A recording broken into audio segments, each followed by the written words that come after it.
Hello बच्चों, मैं सचिन अग्निहोत्री और सर। और मैं प्रतीक बचानी। तो आज जेई मेन 2021 के जो टफेस्ट क्वेश्चन की जो सीरीज़ थी उसमें आज हम फिजिक्स के क्वेश्चंस लेके आए हैं। ठीक है, अब बच्चे क्या है पेपर में टफेस्ट क्वेश्चंस को कर नहीं पाते हैं और बाद में वो ज़्यादा ध्यान भी नहीं देते हैं, तो उनके डाउट ही रह जाते हैं। और जो टफेस्ट क्वेश्चंस जो होते हैं उसके रेस्पेक्ट में जो भी कंसेप्ट होता है उसके ऊपर वो ज़्यादा फोकस नहीं कर पाते हैं, तो टफेस्ट क्वेश्चन नहीं करने के कारण उनकी रैंक कहीं ना कहीं पीछे रह जाती है। ठीक है ना, और वो कंसेप्ट को समझ भी नहीं पाते हैं। और बाकी फिर प्रतीक सर बताते हैं। देखो वैसे तो कोई भी चीज़ टफ होना, जैसे कोई भी क्वेश्चन की बात कर रहे हैं हम, टफ होना या आसान होना, it's not a universal thing, है ना। ये मैटर करता है स्टूडेंट पे। पर फिर भी हमने एक कोशिश की है कि जो एक नॉर्मल स्टूडेंट है ना, उसके अकॉर्डिंग हम टफेस्ट क्वेश्चन की एक सीरीज़ हमने तैयार की है। तो होपफुली आप सबको बहुत मतलब यूज़फुल होगी, है ना। आप अच्छे से इसको देखें और इसको तैयार करें। तो ये सीरीज़ अपन कंटिन्यू करते हैं। चलो बच्चों, तो आगे बढ़ते हुए अपन इस क्वेश्चन को देखते हैं। देखो, इस क्वेश्चन में अपन को क्या बोला हुआ है। क्वेश्चन में बोला हुआ है, calculate the time interval between 33% decay and 67% decay if half life of substance is 20 minute. ठीक है, हाफ लाइफ अपने पास अगर 20 मिनट गिवन है और हाफ लाइफ अगर मैं लिखना चाहूँ किसके टर्म्स में, डीके कांस्टेंट के टर्म में, तो अपन ऐसे लिखेंगे हाफ लाइफ को। ठीक बात है। और एक चीज अपन को पता है कि कोई भी जो न्यूक्लियस होता है, सैंपल होता है, वो डीके एक्सपोनेंशियली होता है।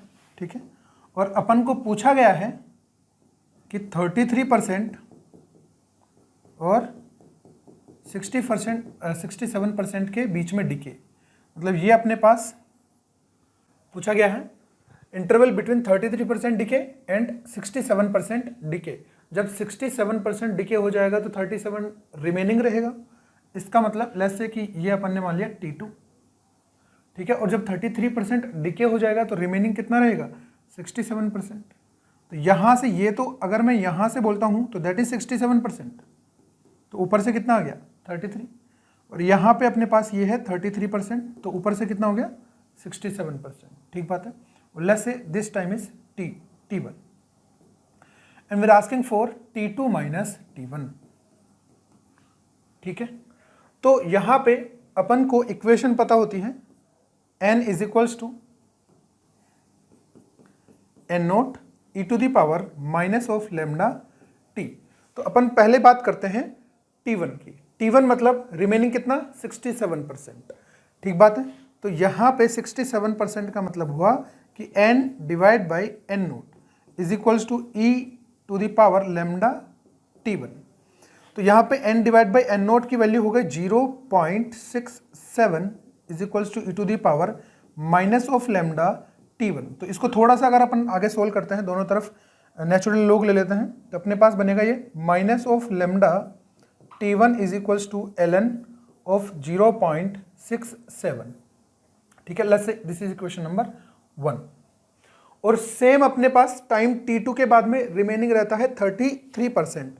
तो सेम यहां से अपन चलते हैं किसके लिए, 33%। तो n divide by n naught equal to 0.33% e to the power minus of lambda, time हो गया T2। अगेन यहां से भी अपन क्या ले लेंगे, नेचुरल लॉग। तो minus of lambda T2 is equals to ln 0.33। This equation number 2। तो अब क्या करना है अपन को पता करना है T2 माइनस T1। तो अपन को करना है this minus this, first minus second. तो अपने पास जैसे मैं फर्स्ट माइनस सेकेंड करूंगा तो अपने पास आएगा ये लेमडा कॉमन निकल जाएगा एंड T2 माइनस T1 और फर्स्ट माइनस सेकेंड। तो ln A minus ln B is equals to होता है ln A बाई B। तो 0.67 डिवाइड बाय 0.33। तो अगर अपन इसको देखें तो ये ऑलमोस्ट 2 टाइम्स है। ठीक है ना, तो यहाँ से अपन क्या लिख सकते हैं, देखो T2 minus T1 is equals to ln 2 divide by lambda. ये आ क्या गया, ये आ गया अपने पास t हाफ, ठीक है ना। तो कितना टाइम लगेगा ये वाला, t हाफ के बराबर। तो t2 minus t1 that will be equal to how much, 20 minute,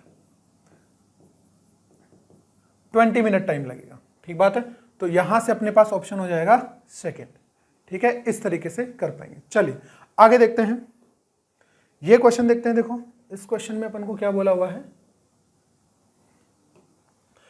question में बोला हुआ है a deviation of 2 degree is produced in the yellow ray when prism of crown and flint glass are achromatically combined. Achromatically combined का मतलब है there should not be any colour deviation, या फिर बोले अपन अपने पास कलर स्प्लिट नहीं होना चाहिए, ठीक है ना। एक्रोमेटिक कॉम्बिनेशन, ठीक है। डेविएशन हो जाएगा, डेविएशन अपन को गिवन है, ठीक है। डिस्पर्जन नहीं होना चाहिए, ठीक बात है ना। तो ये अपने पास केस बनेगा डेविएशन विदाउट डिस्पर्जन का, ठीक है ना। Taking dispersive power of crown and flint glass अपन को दे रखी है ओमेगा 1 और ओमेगा 2, ये डिस्पर्सिव पावर दे दी अपन को दोनों की।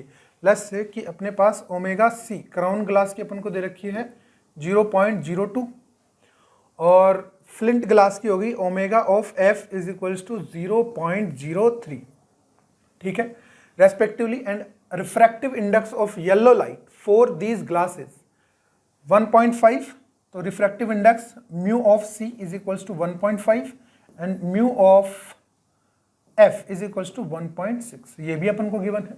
Respectively the refracting angles for crown glass prism will be, तो अपन को जो प्रिज्म का एंगल चाहिए वो किसका चाहिए, क्राउन ग्लास का चाहिए। अब इनका अरेंजमेंट देखो होता कैसे है, ये अपन क्लास में बहुत अच्छे से पढ़ते हैं। जैसे कि ये अपने पास हो गया क्राउन ग्लास और ये हो गया अपने पास फ्लिंट ग्लास। जैसे कि A1 अपने पास इसका प्रिज्म एंगल और A2 इसका प्रिज्म एंगल हो गया, ठीक है। अब बोला गया है अपन को कि यहाँ पे कोई भी डेविएशन नहीं होना चाहिए, सॉरी डिस्पर्जन नहीं होना चाहिए। पहले में डिस्पर्जन होगा, ठीक है, इस तरीके से। यहाँ पे अपने पास येलो लाइट के लिए गिवन है, ठीक है ना, तो विबग्योर होता है अपने पास। यहाँ पे अगर मैं बोलूँ व्हाइट लाइट, तो यहाँ से अपने पास V और R ऊपर आता है, ठीक है। फिर ये जाएगा इस तरीके से, ये जाएगा, थोड़ा सा और टिल्ट कर देते हैं अपन, और ये जाएगा इस तरीके से। वापस से दोनों मिलके क्या बन जाएंगे, वापस से व्हाइट लाइट हो जानी चाहिए। तो अपन को क्वेश्चन में केस गिवन है इसका, और अपन को डेविएशन दे रखा है कितना, 2 डिग्री। मतलब जो फर्स्ट अपने पास इंसिडेंट लाइट और जो एमर्जेंट लाइट है इन दोनों के बीच में डेविएशन है दैट इज 2 डिग्री, ठीक बात है ना। तो अपन आगे बढ़ते हैं। तो यहां से देखो लेट्स से कि इसके पास अपने पास डिस्पर्जन हुआ θ1 और इसके पास डिस्पर्जन हुआ θ2, ठीक है ना। तो अपन को बोला गया है θ1 माइनस θ2 दैट शुड बी 0, ठीक है ना।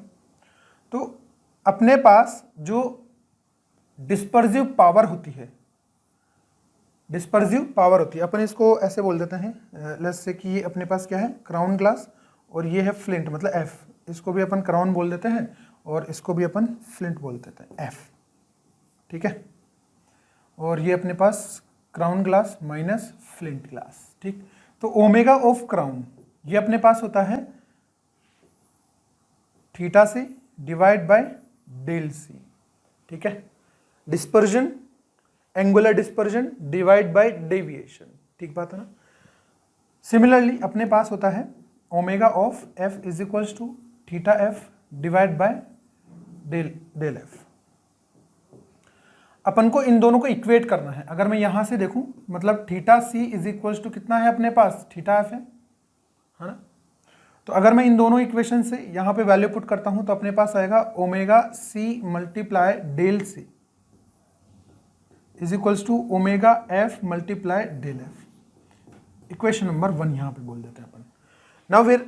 Now we have given the deviation is 2 degree. तो डेविएशन कैसे लिखते हैं अपन, नेट डेविएशन ना, that is del C minus of del F, ठीक है ना। अब del C minus del F की वैल्यू अपन को गिवन है 2 डिग्री। अब del C minus del F में से अपने पास किसकी वैल्यू पुट करनी है अपन को, क्राउन ग्लास की निकालनी है, तो डेल ऑफ एफ की वैल्यू यहां से पुट कर लेते हैं अपन। तो डेल ऑफ एफ की वैल्यू देखो कितनी होगी, del C minus of omega C del C divide by omega F is equals to 2 degree. ठीक बात है, आगे बढ़ते हैं। यहां से डेल सी अपन कॉमन निकाल लेते हैं, ठीक है। तो यहां से अपने पास देखो कितना आ जाएगा, del C 1 minus of omega C divide by omega F is equals to 2 degree. तो यहां से अपने पास डेल सी की वैल्यू आ जाएगी। देखो पहले तो ये देखो omega C divide by omega F कितना आएगा, ओमेगा सी और ओमेगा एफ 2/3 आएगा यहाँ से, है ना। तो अपने पास जो इसकी वैल्यू हो जाएगी, चलो एक स्टेप और लिख लेते हैं अपन। तो यहाँ पे आएगा 1 minus of 2/3 omega C divide by omega F that is 2/3 is equals to 2 degree, ठीक है।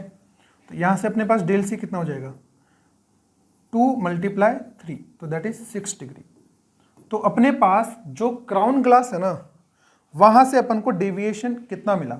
अगर मैं इसको थोड़ा सा आगे बढ़ाना चाहूँ तो अपने पास जो येलो लाइट होगी ना बीच में, उस येलो लाइट के लिए डेविएशन अपन को मिल गया, दैट इज डेल सी। कितना मिला, 2 × 3 इज 6 डिग्री। ठीक बात है। Now we are asking for refracting angle AC। तो अपने पास डेल सी अपन को पता है क्या होता है, mu Y for crown glass -1 × A of C for small prism, ठीक है ना, स्मॉल एंगल प्रिज्म। तो अपने पास डेल सी की वैल्यू आ गई अपने पास यहाँ से 6 is equals to mu Y for crown glass कितना है 1.5। तो ये हो गया 1.5 माइनस ऑफ 1A × C, तो ये हो गया 0.5। तो AC अपने पास कितना हो गया देखो यहाँ से 12 डिग्री। तो प्रिज्म एंगल या फिर बोलो refracting angle of crown glass हो गया अपने पास 12 डिग्री। तो यहाँ पे अपने पास आंसर आना चाहिए 12, ठीक है। इस प्रकार से करेंगे, ठीक। चलिए आगे बढ़ते हैं। ये क्वेश्चन देखते हैं। देखो ये क्वेश्चन वैसे तो आसान है, लेकिन अपन को इसका कंसेप्ट समझना है, ठीक है ना। तो अगर अपन को इसका कंसेप्ट समझना है, देखो इस क्वेश्चन में बोला क्या गया है। सबसे पहले तो ये देखते हैं। क्वेश्चन बोल रहा है in RC circuit as shown in the figure is driven by a AC source generating a square wave. The output wave pattern monitored by CRO would look close to. अब CRO क्या होता है, ये होता है कैथोड रे ट्यूब। अब ये क्या काम आता है, जैसे अपने पास साइन वेव होती है, कोसाइन वेव होती है, ट्राइंगुलर वेव होती है, स्क्वायर वेव होती है, कैसा भी सिग्नल हो, है ना। अब उसको जो इलेक्ट्रॉन ऑसिलेट हो रहे होंगे उसी तरीके से सिग्नल होता है वायर के अंदर। तो अब वो दिखता तो है नहीं।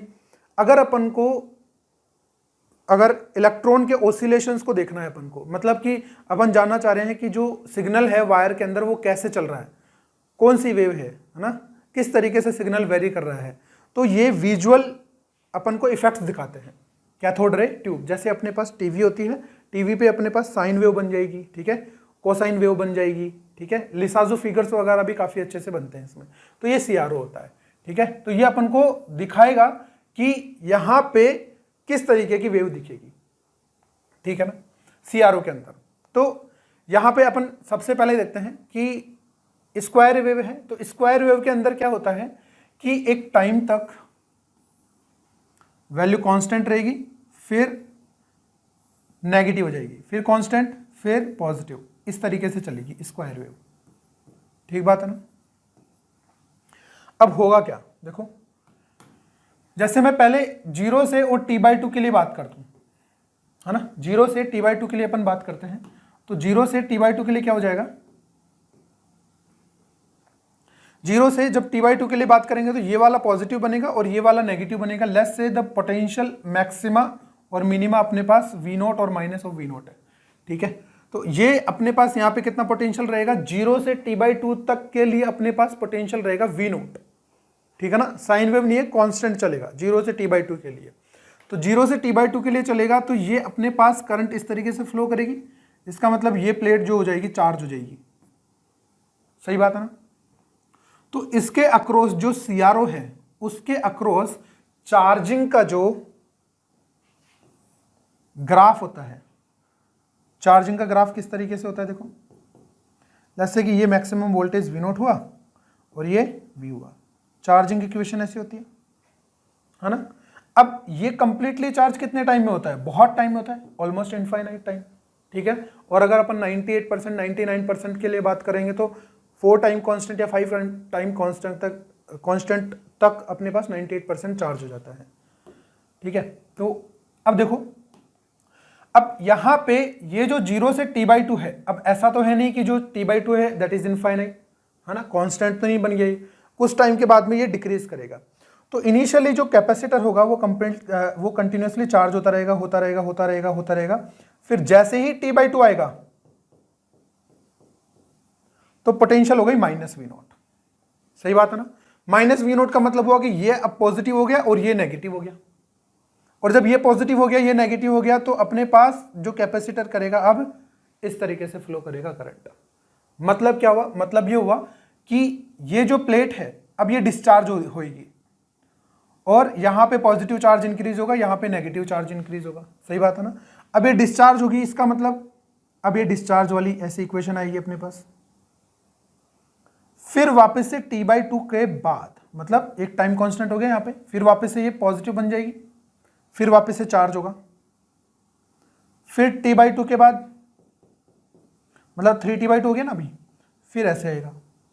तो चार्जिंग और डिस्चार्जिंग, फिर चार्जिंग, ये डिस्चार्जिंग, इस तरीके की अपन को वेवफॉर्म मिलेगी CRO के ऊपर, ठीक बात है। तो अपने पास ऑप्शन होना चाहिए ऑप्शन नंबर 3, ठीक। चलिए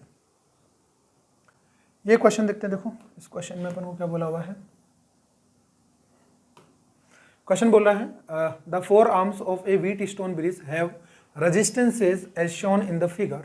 ए galvanometer of 15 ohm resistance is connected. ये जो गैल्वेनोमीटर है इसका अपने पास 15 ओम रेजिस्टेंस है, connected across BD। Calculate the current through the galvanometer when the potential difference of 10 ohm is maintained across EC। तो अपने पास पॉइंट A और C के बीच में 10 वोल्ट की बैटरी लगा दी गई है, इसका कोई इंटरनल रेजिस्टेंस है नहीं, मतलब आइडियल बैटरी है, ठीक बात है। आगे बढ़ते हैं, क्या ये बैलेंस्ड व्हीट स्टोन ब्रिज है? अगर बैलेंस्ड है तो अपना काम आसान हो जाएगा।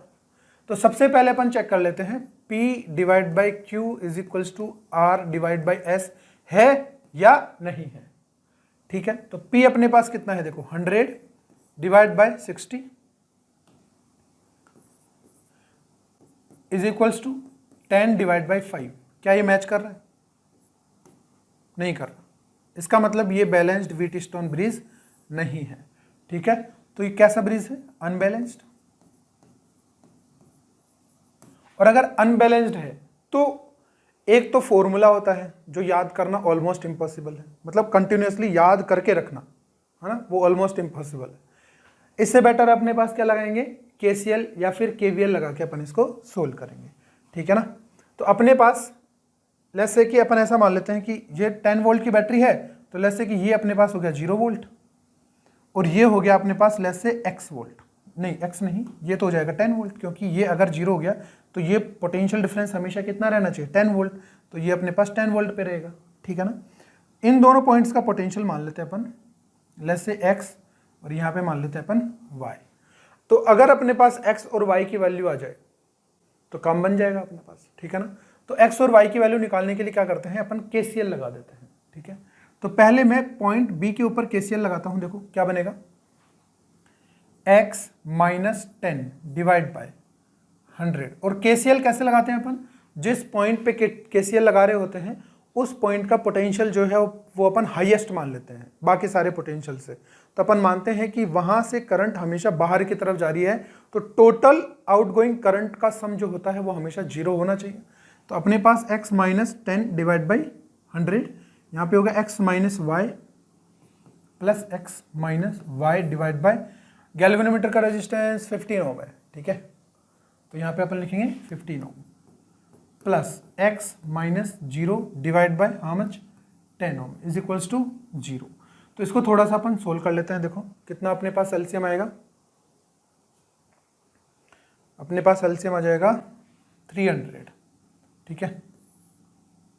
300 एलसीएम ले लेते हैं, ये जाएगा 3 बार 3x माइनस ऑफ 30 प्लस 15 दूना 30, तो 20 बार जाएगा ये, ठीक है। तो 20x माइनस 20y, और ये जाएगा अपने पास 30 टाइम्स 30 टाइम्स, तो 30 into X is equals to कितना हो गया 0। तो यहाँ पे देखो x कितना हो गया 20 और 30 50, और ये हो गया 53x, तो 53x और y कितना हो गया ओनली 1y 20y, और बाकी का कांस्टेंट टर्म है अपने पास 30, तो that will be equal to 30। तो इक्वेशन नंबर 1 मान लिया अपन ने इसको, दैट इज इक्वेशन नंबर 1, ठीक है। सिमिलरली अपन को KCL लगाना है कहाँ पे, y पे, दैट इज KCL ना, तो यहाँ पे लिख सकते हो KCL एट b, और नेक्स्ट अपन लगाएंगे KCL एट y।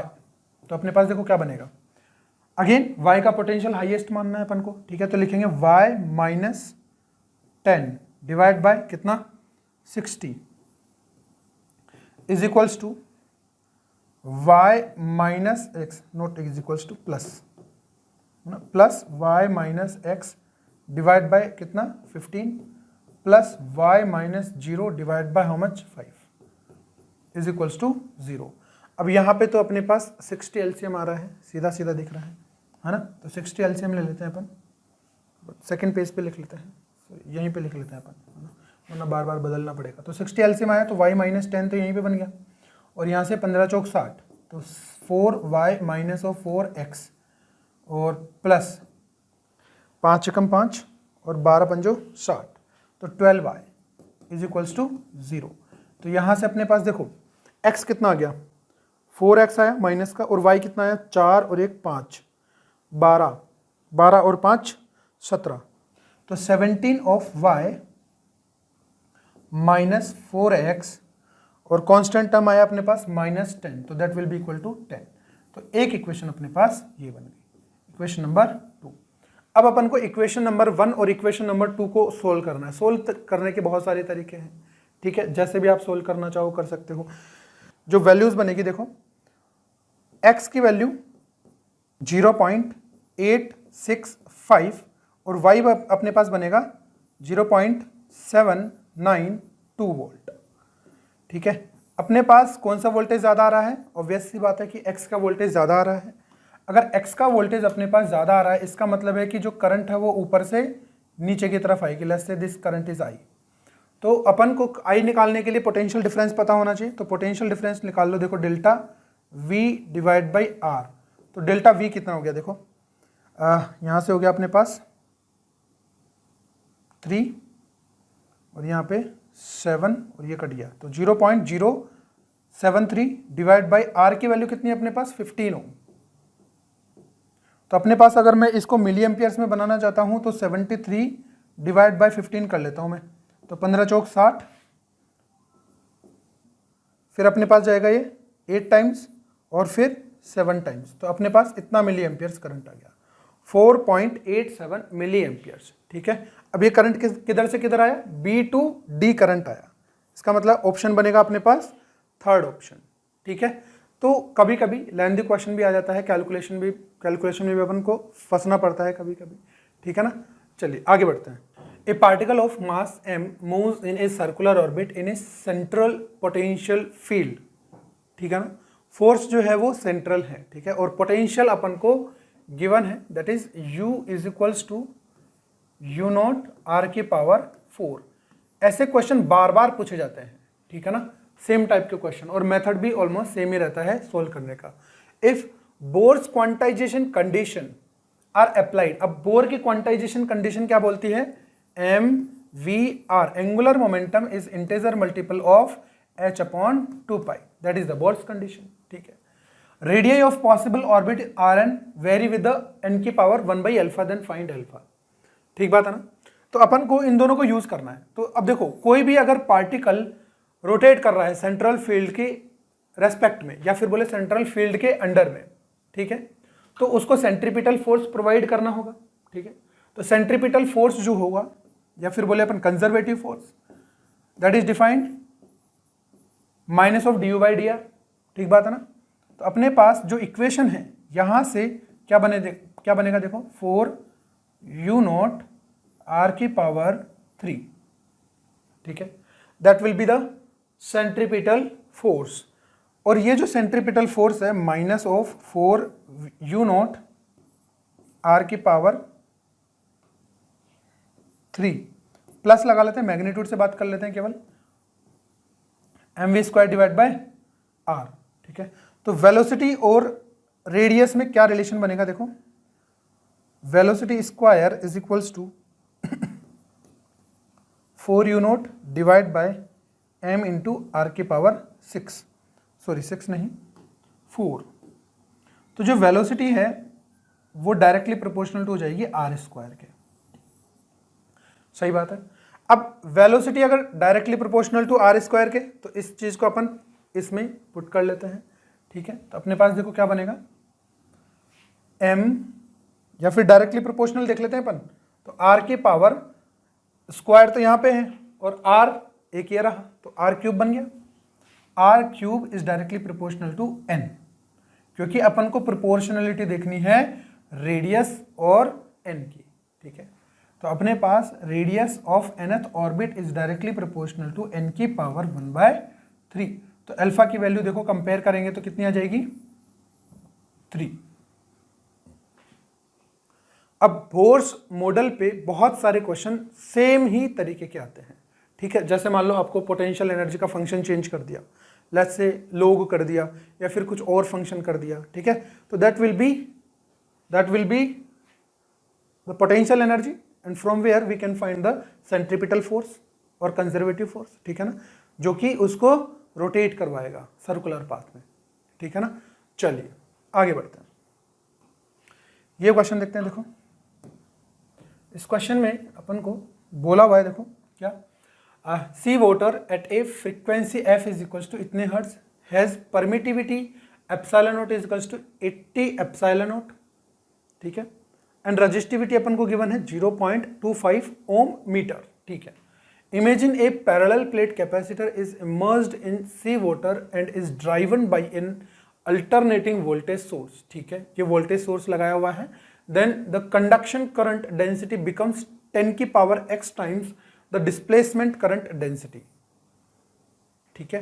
तो अपन को करंट डेंसिटीज के टर्म्स में रिलेशन दे रखा है, ठीक है, 10 की पावर x टाइम्स है अपने पास कंडक्शन करंट डिस्प्लेसमेंट करंट की, ठीक है। आफ्टर टाइम, इतने टाइम के बाद, the value of x is, अपन को x की वैल्यू पता करनी है, ठीक है। तो इसमें बोला क्या हुआ, देखो अपने पास एक पैरेलल प्लेट कैपेसिटर है, ठीक बात। अब ये जो पैरेलल प्लेट कैपेसिटर है इसको ड्राइव किया जा रहा है किसी AC सोर्स से, अल्टरनेटिंग करंट सोर्स से, ठीक बात है ना, ऐसे। और इस अल्टरनेटिंग करंट सोर्स की अपन को वोल्टेज रखा है V is equals to V0 sine 2 pi f into T, या फिर ओमेगा टी बोल दो, ठीक है। और इसके अंदर भर दिया गया है सी वाटर, और ये जो सी वाटर है इसका अपन को एक तो एप्सिलॉन गिवन है, epsilon is equals to 80 of epsilon naught, मतलब अपन को रिलेटिव परमिटिविटी गिवन है 80, ठीक है। रजिस्टिविटी अपन को गिवन है, इसको रो से अपन डिनोट कर देते हैं, इसमें r से डिनोट किया हुआ है, अपन रो से कर देते हैं, और 0.25 को अपन 1/4 लिखते हैं, ठीक है, ओम मीटर, ठीक। और अपन को फ्रीक्वेंसी जो गिवन है, and that frequency of operation is 9 × 10 की पावर 2 हर्ट्ज, या फिर बोले 900 हर्ट्ज, ठीक बात है। इतनी अपन को डेटा गिवन है। अब अपन को बोला हुआ है एक तो होगी कंडक्शन करंट, और जो कंडक्शन करंट होगी वो कहाँ पे फ्लो कर रही होगी, जैसे मान लो या तो करंट ऐसे फ्लो करेगी या फिर करंट ऐसे फ्लो करेगी, या तो क्लॉकवाइज होगी या एंटी क्लॉकवाइज होगी। और जो कंडक्शन करंट रहेगी वो अपने पास वायर्स में रहेगी, ठीक बात है ना। और कंडक्शन करंट के लिए अपने पास ओम्स लॉ होता है, J current density is equals to sigma of electric field. Yes, और सिग्मा ऑफ इलेक्ट्रिक फील्ड, यहां पे पोटेंशियल डिफरेंस कितना है, V। और लेट्स से कि ये वाली प्लेट पॉजिटिव है तो यहां पे एक इलेक्ट्रिक फील्ड प्रोड्यूस होगा, and that electric field is defined as V by distance between the plates. सही बात है। अब ये जो इलेक्ट्रिक फील्ड है, J ऑफ कंडक्शन बोल देते हैं अपन इसको ना, conduction current is equals to resistivity के टर्म, रजिस्टिविटी अपन को गिवन है तो कंडक्टिविटी सिग्मा इज कंडक्टिविटी, तो कंडक्टिविटी को अपन रजिस्टिविटी के टर्म्स में लिख लेते हैं, और E अपने पास है V divide by rho into D. ठीक बात है, ये अपन को पता लग गया कंडक्शन करंट डेंसिटी। ठीक है, अब अपन को एक फॉर्मूला और पता होना चाहिए, that is displacement current density. अब डिस्प्लेसमेंट करंट डेंसिटी जो होती है, या फिर बोले अपन को एक बात तो पता है कि जो अपने पास एम्पियर्स लॉ के अंदर जो मैक्सवेल ने मॉडिफिकेशन किया था, है ना, वो अपने पास क्या था, ID is equals to epsilon naught D phi divide by D T. What is this D phi divide by D T is, जो अपने पास इलेक्ट्रिक फील्ड फ्लक्स होगा वो किस रेट से चेंज हो रहा है, that is the rate of change of electric flux passing through the capacitor. यहाँ से जो इलेक्ट्रिक फील्ड पास हो रहा है, ये इलेक्ट्रिक फील्ड चेंजिंग होगा, है ना, वेरिएबल होगा क्योंकि वोल्टेज वेरिएबल है। ठीक बात है ना। तो अपने पास यहाँ पे अपन को चाहिए क्या, कंडक्टिविटी चाहिए, सॉरी कंडक्टिविटी नहीं, अपन को चाहिए JD current density, displacement current density. तो डिस्प्लेसमेंट करंट डेंसिटी हो जाएगी अपने पास I of D divide by area, cross sectional area. तो अपन इसको क्या लिखेंगे, देखो epsilon naught divide by A, और फाई को अपन क्या लिख सकते हैं, phi is nothing but Q divide by epsilon naught from Gauss law. ठीक है ना। तो यहां से अपने पास 1 अपॉन एप्सिलॉन नॉट, ये तो बाहर आ जाएगा because that is constant. Variable क्या होगा, चार्ज इज वेरिएबल। तो अपने पास जो JD है वो हो जाएगा अपने पास कितना, 1 by A dq by dt। और किसी भी टाइम t के ऊपर, मान लो कि ये किसी भी टाइम t के ऊपर अपन ने ग्राफ बनाया हुआ है, सर्किट बनाया हुआ है, और यहाँ पे चार्ज अपने पास इधर -q है और इधर +q है, और इसका जो कैपेसिटेंस है वो कितना है, c है। तो चार्ज को अपन कैसे डिफाइन करेंगे, q is equals to c into V. c is also again constant, तो यहां से इसको क्या लिख सकते हैं अपन, c divide by a into D by D T. अब अपने पास दो इक्वेशन आ गई, लेट्स से इक्वेशन नंबर 1 और इक्वेशन नंबर 2, इसको बोल देते हैं अपन इक्वेशन नंबर 2। अब क्या बोला हुआ है, देखो बोला हुआ है the conduction current density becomes 10 की पावर x टाइम्स, है ना। तो कंडक्शन करंट डेंसिटी ये रही, बिकम्स 10 की power x times of displacement current density. तो यहां से अपन क्या लिखेंगे, देखो JC इज इक्वल्स टू 10 की power x of JD। JC क्या है, V divide by rho into D, distance between the plates. वहां से हो गया C को अपन क्या लिख देते हैं, देखो पहले 10 की पावर x लिख देते हैं अपन यहाँ पे, 10 की पावर x, C को अपन लिख पाएंगे A epsilon naught divide by A into D. तो ये तो C हो गया ना, दैट इज C, और अपन को लिखना है यहाँ पे dV बाय dt, और V अपन को पहले से गिवन है, that is V naught sine 2 pi f into T. ठीक है, आगे बढ़ते हैं। अब देखो यहाँ से D से A से A कट जाएगा यहाँ से, और D से ये D कट जाएगा अपने पास। ठीक है, और अपने पास V की वैल्यू अपन पुट कर लेते हैं यहाँ से, V naught sine omega T, या फिर बोले अपन 2 पाई f ही लिख लेते हैं अपन, 2 pi f into T divide by rho is equals to 10 की पावर x एप्सिलॉन नॉट को अपन ऐसे कैसे लिख लेते हैं। ठीक है, और dv बाई dt, तो dv बाई dt क्या बनेगा अपने पास, देखो epsilon not dv by dt बनेगा अपने पास v not into 2 pi f into sine का डिफरेंशिएशन हो जाएगा अपने पास cos of 2 pi f into T. ठीक बात है। तो अपने पास जो कटता है उसको काट देते हैं। देखो V0 से V0 गया इधर से, ठीक है, और यहां से अपने पास sine of 2 pi F T और उधर बनेगा cos of 2 pi F T. तो ये बन जाएगा इधर 10 of 2 pi F T is equals to 10 की पावर x और एप्सिलॉन नोट, और 2 पाई एफ ऐसे कैसे रह जाएगा, 2 pi F into epsilon naught into rho और आ जाएगा यहाँ पे, ठीक है। तो अपने पास f की वैल्यू गिवन है कितना, देखो f की वैल्यू अपन को ये रही 9 इंटू 10 की पावर 2 और t की वैल्यू ये रही 1/800। तो अपने पास यहाँ पे पुट कर लेते हैं 10 2 पाई 9 इंटू 10 की पावर 2 और ये हो गया 1/800।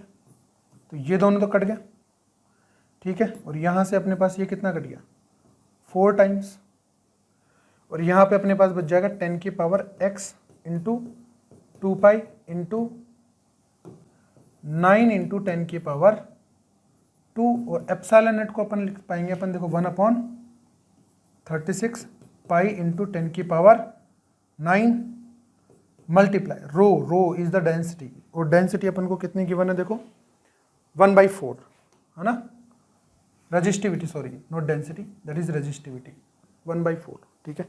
अब इसको अपन थोड़ा सोल्व कर लेते हैं। तो अपने पास देखो यहाँ पे कितना बनेगा, यहाँ पे बन जाएगा अपने पास 9 तो 9 जो है उसको अपन बोल देते हैं 2 पाई प्लस π/4, ठीक है ना। यहाँ पे लिख लेता हूँ मैं, देखो 10 ऑफ 9 π/4 है ना, ये बनेगा 10 ऑफ 9 π/4, ठीक है। तो अपन को इसको लिख सकते हैं 10 ऑफ 2 पाई प्लस π/4। तो ये अपने पास 2 पाई प्लस π/4 बनेगा, तो 10 केवल π/4 ही बनेगा, इसका मतलब 1 है ये, तो that is 1 is equals to 10 की पावर x को ऐसे कैसे रहने देते हैं, ठीक है। और अपने पास देखो यहाँ से कितना कट गया ये 9 9 चौक 36 पाई से पाई गया, ठीक है, और यहाँ से ये 2 से ये 2 टाइम्स कट गया, ठीक है। और अपने पास यहाँ पे बनेगा देखो कितना 10 की पावर x मल्टीप्लाई ऊपर वाला ये कटेगा 10 की पावर 7 टाइम्स, तो ऊपर अपने पास सब गायब हो गया, नीचे बचा है बस केवल। तो 1 अपॉन ये 2 और 4 4 दूनी 8 इंटू 10 की पावर कितना बचेगा 7। अब यहाँ से तो ये बन नहीं रहा है, शायद अपन ने कुछ ना कुछ मिस्टेक की है। देखो मिस्टेक समझ में भी आ गई। मिस्टेक में क्या है, देखो ये जो अपन ने कैपेसिटेंस लिखा था ना, यहाँ पे डायरेक्टली एप्सिलॉन नोट नहीं आएगा, है ना। एप्सिलॉन नोट की जगह अपने पास आएगा 80 इंटू एप्सिलॉन नोट, क्योंकि जो सी वाटर गिवन था ना उसमें अपने पास क्या दे रखा था, जो परमिटिविटी थी वो 80 इंटू एप्सिलॉन नोट थी, है ना।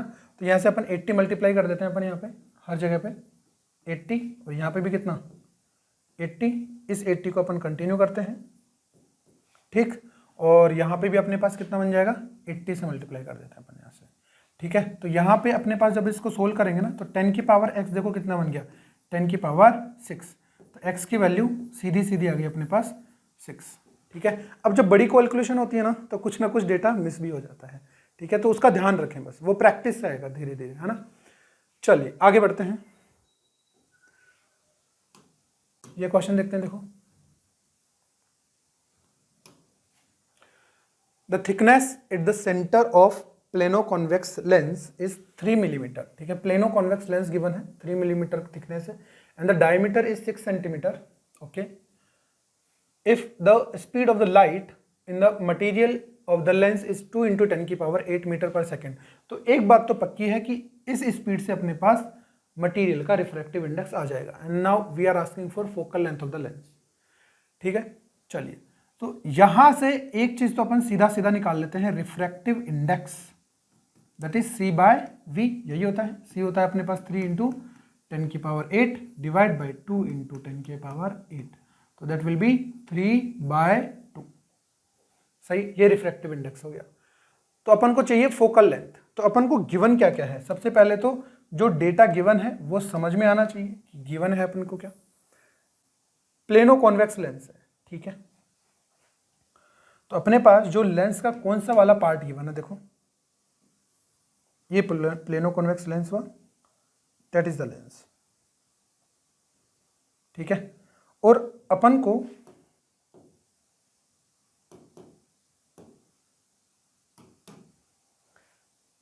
इसकी एक तो विड्थ गिवन है, ठीक है, ये विड्थ, और ये हो गई अपने पास इसकी रेडियस ऑफ कर्वेचर, ठीक है।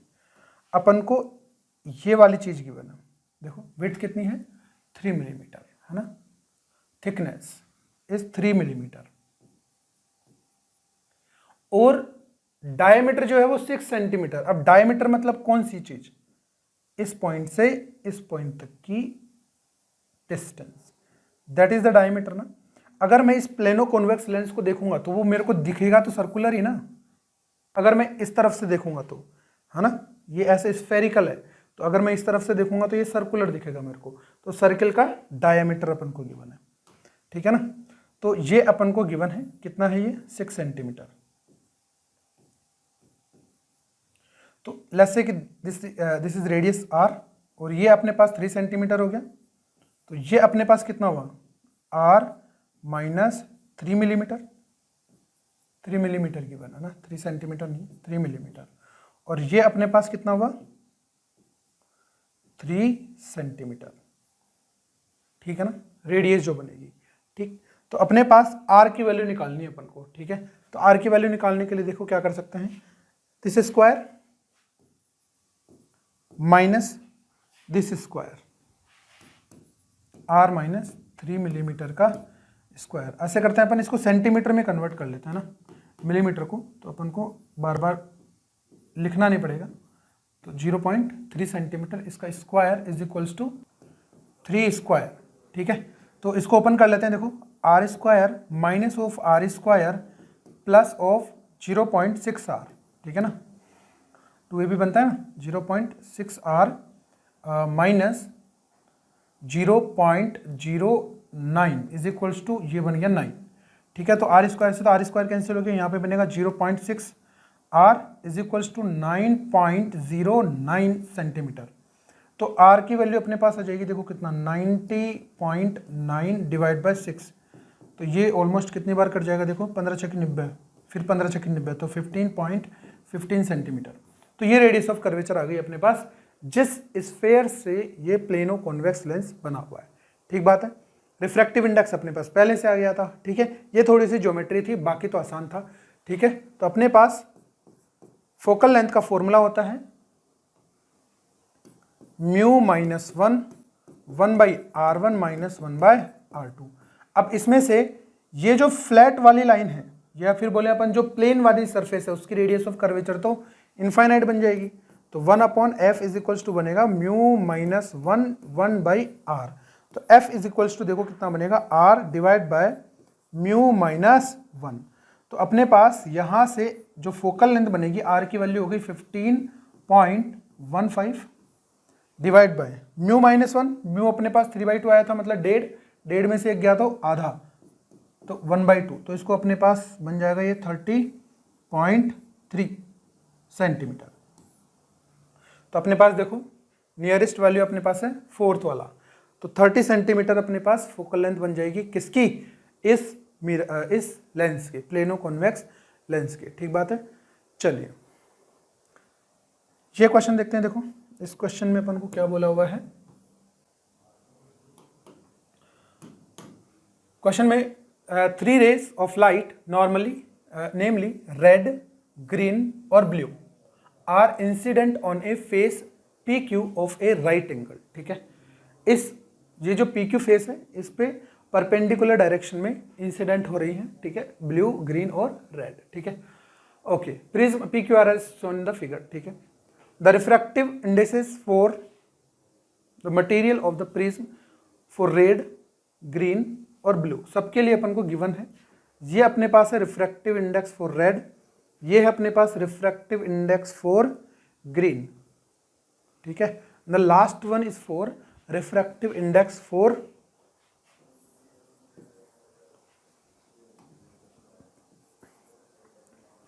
ब्लू, ठीक है। द कलर ऑफ रे emerging out of the face PR is, okay. चलो देखो अपन सबसे पहले ऐसे कर लेते हैं, मिडिल जो कलर है ग्रीन वाला, ठीक है, इसको अपन आगे लेके चलते हैं, ठीक, और एंगल ऑफ इंसिडेंस फाइंड कर लेते हैं। तो एंगल ऑफ इंसिडेंस, तो एक बात तो पक्की है कि एंगल ऑफ इंसिडेंस अपने पास बनेगा 45 डिग्री, ठीक है। अपने पास V I B G Y O R ऐसे होता है, एक अपने पास ग्रीन है और एक अपने पास रेड है और एक अपने पास ब्लू है, ठीक है ना। सबका रिफ्रैक्टिव इंडेक्स अपन को गिवन है। अब अपन को ये देखना है कि जो एंगल ऑफ इंसिडेंस है, मतलब जो कि 45 डिग्री है एंगल ऑफ इंसिडेंस क्वेश्चन में, अगर ये angle of incidence critical angle से बड़ा हो जाता है तो वापस से सेम मीडियम में रिफ्लेक्ट हो जाएगी, मतलब TIR हो जाएगा, टोटल इंटरनल रिफ्लेक्शन, ठीक बात है ना। अगर ऐसा नहीं होता है, अगर 45 degree is less than theta C है तो एमर्जेंट हो जाएगी रे, ठीक बात है ना। अब किस किस के लिए एंगल ऑफ जो क्रिटिकल एंगल है वो कितना कितना है, ठीक है। अपन ये देख सकते हैं अपन, जैसे sine theta for red is equal to अपन लिखेंगे 1 by mu of red, 1 by mu of red कितना है 1 बाय 1.27, ठीक है। इसको ऐसे कैसे लिख लेते हैं, फिर आएगा sine of theta green 1 by mu of green is equals to 1 by 1.42। अब अगर आप गौर से देखोगे ना तो 1.42, तो 1.42 जो है वो ऑलमोस्ट इक्वल टू है 1.414 के, लेकिन 1.42 बड़ा है, ठीक है ना। तो जो साइन थीटा जी है ये ऑलमोस्ट 45 डिग्री आएगा ना, इसको अपन ऑलमोस्ट ऐसे लिख सकते हैं ना, देखो 1/1.414, तो 1/√2 हो गया ना ये। तो 1/√2 का मतलब थीटा जी की जो वैल्यू बनेगी वो ऑलमोस्ट 45 डिग्री बनेगी, सही बात है ना। अब ये चेक करना है कि 45 डिग्री से कम होगी या ज़्यादा होगी। तो ये चेक करने के लिए आपको एक चीज़ तो पता होगी कि जो साइन फंक्शन होता है वो ऐसे इंक्रीजिंग फंक्शन होता है, जैसे जैसे एंगल की वैल्यू बढ़ती है वैसे वैसे साइन की वैल्यू भी बढ़ती है, ठीक है ना। तो अपने पास 1.42 और 1.414 अगर मैं डिवाइड कर देता हूं तो कौन सा ज़्यादा होगा, तो अपने पास ज़्यादा होगा 1.414, ठीक है ना, ये ज़्यादा होगा और ये कम होगा। तो इस एंगल के रेस्पेक्ट में एंगल 45 है, तो इस एंगल के रेस्पेक्ट में ऑब्वियस सी बात है कि जो थीटा जी है that is less than 45 degree, ठीक बात है ना। अगर ये लेस देन 45 डिग्री है, ये तो अपने आप ही लेस देन है, सॉरी ये वाली वैल्यू अपने पास छोटी है तो 1 बाय ये वैल्यू अपने पास ज्यादा बड़ी होगी। देखो 1.414 इससे 1.27 छोटी है तो 1 डिवाइड बाय 1.27 बड़ी होगी ना, सही बात है ना। तो जैसे जैसे एंगल बढ़ता है वैसे वैसे अपने पास साइन की वैल्यू भी बढ़ती है, ठीक है ना। तो अपने पास जो थीटा आर है that is greater then 45 degree होगा, और ये जो थीटा जी है ये ऑलमोस्ट 45 हो सकता है, लेकिन यहां पे TIR पे टोटल इंटरनल रिफ्लेक्शन पे शार्प ट्रांजिशन होता है, ऐसा नहीं कि धीरे धीरे होगा, शार्प ट्रांजिशन होता है। थीटा सी से थोड़ा सा भी एंगल ज्यादा हुआ ना तो रे वापस से रिफ्लेक्ट होकर आ जाएगी। इसलिए अपन को ये वाली चीज देखनी पड़ रही है कि which is greater, who is greater, this one is greater, 45 ज्यादा है और ये वाली वैल्यू कम है, इस वजह से अपने पास थीटा जी होगा वो अपने पास 45 डिग्री से कम होगा, ठीक है ना। अब अगर अपन थर्ड वाला देखें, थर्ड वाले में अपने पास है रिफ्रैक्टिव इंडेक्स 1.49, तो साइन ऑफ थीटा ये किसके लिए है अपने पास, ब्लू के लिए, तो ब्लू अपने पास बनेगा 1 divide by mu of blue, तो 1 डिवाइड बाय 1.49। अब देखो जो 1.49 है ना वो 1.414 से ज़्यादा हुआ, तो ये जो वैल्यू है ये 1.1/√2 से कम होगी। This value is less then 1/√2, क्योंकि √2 जो है वो छोटी है इससे, तो ये वैल्यू छोटी होगी। अगर ये वैल्यू छोटी है then theta B is also less than 45 degree. अब क्रिटिकल एंगल किस किस का छोटा है? क्रिटिकल एंगल जो है वो 45 से छोटा है ब्लू के लिए, और अपने पास क्रिटिकल एंगल है किससे छोटा? ग्रीन के लिए भी। और अपने पास क्रिटिकल एंगल बड़ा है रेड का, ठीक है ना। और अपने पास इस कंडीशन में से कौन कौन सी कंडीशन, कौन कौन सा कलर फॉलो कर रहा है? देखो, angle of incidence if greater than theta C, तो अपने पास वो TIR हो जाएगी, है ना। तो angle of incidence is 45 degree. तो अपने पास ग्रेटर देन किस किस का है? एक तो इसका है 45, angle of incidence is greater than theta C. Again here angle of incidence is greater than theta C. तो ये दोनों रेज जो होंगी ये TIR कर जाएंगी। मतलब यहाँ से ये वाली जो रेज आएगी, जैसे कौन सी? ब्लू वाली, ये वापस से कितने एंगल पे? 45 डिग्री पे एंगल पे वापस आ जाएगी, ठीक है। और 45 पे आएगी तो ऐसे जाएगी परपेंडिकुलरली, ठीक है। और ये जो ग्रीन वाली है ये भी पलट के कितने पे आ जाएगी? 45 पे आ जाएगी। ये भी जाएगी कौन बाहर? बाहर जाएगी अपने लाल चंद, ये रेड लाइट, और ये इधर गई। यहां से एमर्जेंट जो होगी वो रेड जो होगी वो लाइट केवल और केवल इस सरफेस से एमर्जेंट होगी, क्योंकि इसके लिए जो अपने पास एंगल ऑफ इंसिडेंस है ना, that is less then the critical angle for red colour. तो अपने पास कौन सी वाली लाइट बाहर आ जाएगी? रेड कलर वाली लाइट बाहर आ जाएगी, ठीक है ना। इस तरीके से करना है, ठीक है। चलिए,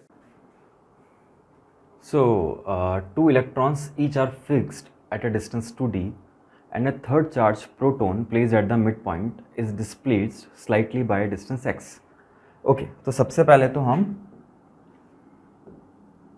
यहाँ पर ड्रॉ कर लेते हैं। ये इलेक्ट्रॉन है, चार्जेस -q है ना। और हमें क्या कहा गया है कि इसके मिड पॉइंट पर एक प्रोटॉन है, इस पर चार्ज ऑब्वियसली +q होगा अगर इन पर -q है तो इलेक्ट्रॉन्स पर, है ना।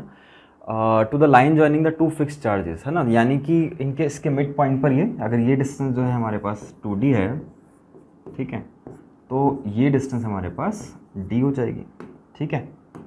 और इसको हल्का सा यहाँ से डिस्प्लेस किया गया है x डिस्टेंस, ऐसा हमें कहा गया है ना, perpendicular to the line joining two fixed charges. Okay, proton will execute SHM having angular frequency and mass of charged particle is m. Okay, तो हमें क्या बताना है? हमें ओमेगा यानी कि एंगुलर फ्रिक्वेंसी बतानी है अगर प्रोटॉन जो है वो SHM कर रहा है, ठीक है। तो ज़रा समझ लेते हैं सबसे पहले तो हो क्या रहा है। जैसे मान लीजिए जब ये यहाँ पर था, यानी कि मिड पॉइंट पर था इसके, है ना, तो टोटल फोर्स इस पर, नेट फोर्स जो था वो 0 ही था, ठीक है ना। मिड पॉइंट पर था तो नेट फोर्स 0 ही था, ठीक है ना, क्योंकि ये भी इसको उतनी ही फोर्स से ट्रैक कर रहा था, ये भी उतनी फोर्स से ट्रैक कर रहा था, तो नेट फोर्स 0 ही था, ठीक है। अब जब हमने इसको डिस्प्लेस कर दिया इस तरीके से ऊपर की तरफ, जब हमने इसको डिस्प्लेस कर दिया इस तरीके से ऊपर की तरफ, तो यहाँ पर आ गया वो, ठीक है। और ये चार्ज है -q, ये चार्ज है +q, तो इनके बीच में एक अट्रैक्टिव फोर्स लगेगा, ठीक है। इनके बीच में एक अट्रैक्टिव फोर्स लगेगा। Late us suppose this force is F, ठीक है। अगर ये फोर्स F है तो ऑब्वियसली ये वाला फोर्स भी, अगर मैं इसको मिलाऊं लाइन ज्वाइनिंग के along, this force is also F, similar ही है ना। ओके, अब क्या है, लेट अस सपोज ये एंगल थीटा है और ये एंगल भी हमारे पास थीटा है, ठीक है। ओके, तो अब हम किसी भी x डिस्टेंस पर ये देख लेते हैं कि इस पर टोटल फोर्स कितना लग रहा है, नेट फोर्स कितना लग रहा है इस चार्ज पर, ठीक है ना। हम क्या देखने वाले हैं कि इस चार्ज पर, ये जो चार्ज है इस पर नेट फोर्स कितना लग रहा है, ठीक। सो देखिएगा ज़रा, इस तरफ F था तो ये हो जाएगा हमारे पास, इसका कंपोनेंट लिया जाएगा F cos थीटा, इस वाले का कंपोनेंट भी F cos थीटा इस तरफ ही आएगा, और ये F sin थीटा और ये भी F sin थीटा। तो हम देख सकते हैं F sin थीटा का कंपोनेंट तो आपस में कैंसिल हो जाएगा, केवल ये F cos थीटा के ही दोनों कंपोनेंट ऐड होके हमारे पास बचेंगे, ठीक है ना। तो this will become 2F cos theta, correct. ये जो पार्टिकल है हमारे पास, है ना, इस पर नेट फोर्स कितना लग रहा है, that means 2F cos theta which is in downward direction, और इसका मूवमेंट अभी हमने कैसे कराया, हम मान रहे थे कि ये ऊपर की तरफ जा रहा है, मान लेते हैं किसी ए एक्सेलेरेशन से, एक्स अपन ने ऊपर की तरफ माना जाता है ना, ये जो एक्स है हमारा वो अपवर्ड डायरेक्शन में और ये ऊपर की तरफ इस तरीके से मूव कर रहा है, ठीक है ना। Okay, so this is 2f cos theta, correct, equals to में माइनस एम है, डायरेक्शन रिवर्स है ऑब्वियसली एक्सेलेरेशन और इस नेट फोर्स की, तो ये माइनस एम है, ठीक है। ओके, सो अब इसको हम सॉल्व कर लेते हैं। सबसे पहले तो फोर्स की जो वैल्यू होगी दैट इज़ के Q1 Q2 अपॉन में आर स्क्वायर, ये डिस्टेंस हमारे पास कितनी हो जाएगी, that is D square plus में एक्स स्क्वायर का under root, that means this will become D square plus में x square, correct. Cos theta यहाँ से रखा रह सकता है, दैट मीन्स एक्स अपॉन में रूट में डी स्क्वायर प्लस में एक्स स्क्वायर इक्वल्स टू में ए और -1/m इधर मल्टीप्लाई कर दिया, ठीक है जी। Okay, so the next step is, क्योंकि हमें क्या पता है, हमें बताया गया ऑलरेडी कि ये सिंपल हार्मोनिक मोशन कर रहा है ना, तो अगर ये सिंपल हार्मोनिक मोशन कर रहा है दैट मीन्स ये a equals to minus omega square x को सेटिस्फाई करेगा, तो हम इसको इस फॉर्मेट में ले आते हैं ताकि हम वहाँ से कंपेयर करके ओमेगा को कैलकुलेट कर सकें, ठीक है। तो देखिएगा ज़रा, इसमें अगर हम कॉन्स्टेंट्स को बाहर ले लें, कॉन्स्टेंट्स को एक साथ हम इस तरीके से बाहर ले लेते हैं, पावर 3/2 इक्वल्स टू में a, करेक्ट। ओके, सो यहाँ पर क्या किया जा सकता है, 2m KQ स्क्वायर अपॉन में m, हमें दे रखा है कि जो d है वो बहुत बहुत बड़ा है x से, यानी कि जो डिस्प्लेस किया गया था, है ना, जो x डिस्टेंस इसको डिस्प्लेस किया गया था वो x डिस्टेंस बहुत ही स्मॉल है। इसका मतलब हम इसकी हायर पावर्स को सीधा ही ज़ीरो कर सकते हैं, इसका मतलब हम इसकी हायर पावर्स को डायरेक्टली ज़ीरो कर सकते हैं। अगर इसकी हायर पावर डायरेक्टली ज़ीरो हो गई, ठीक है ना, तो इसका क्या मतलब हुआ, this will become x upon में D cube, this will become x upon में डी क्यूब।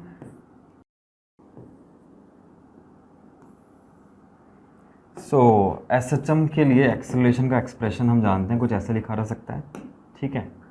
यहाँ पर ये m से m हमें जाता दिखता है, और ओमेगा का अगर हम कंपैरिजन करें ओमेगा स्क्वायर का यहाँ से इक्वेशन से, तो दिस विल बिकम 2, k की वैल्यू हम जानते हैं 1/4πε0, ओके।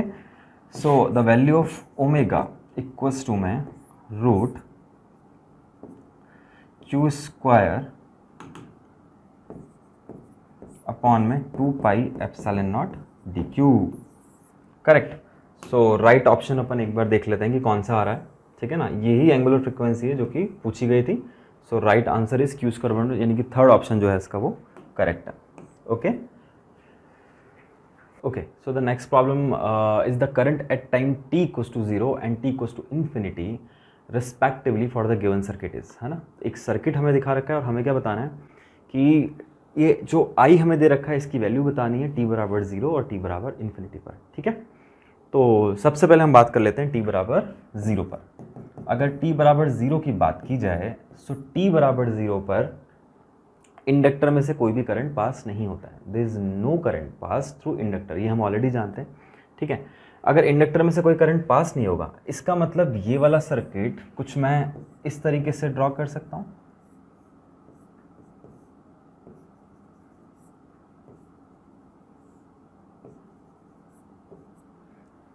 5 ohm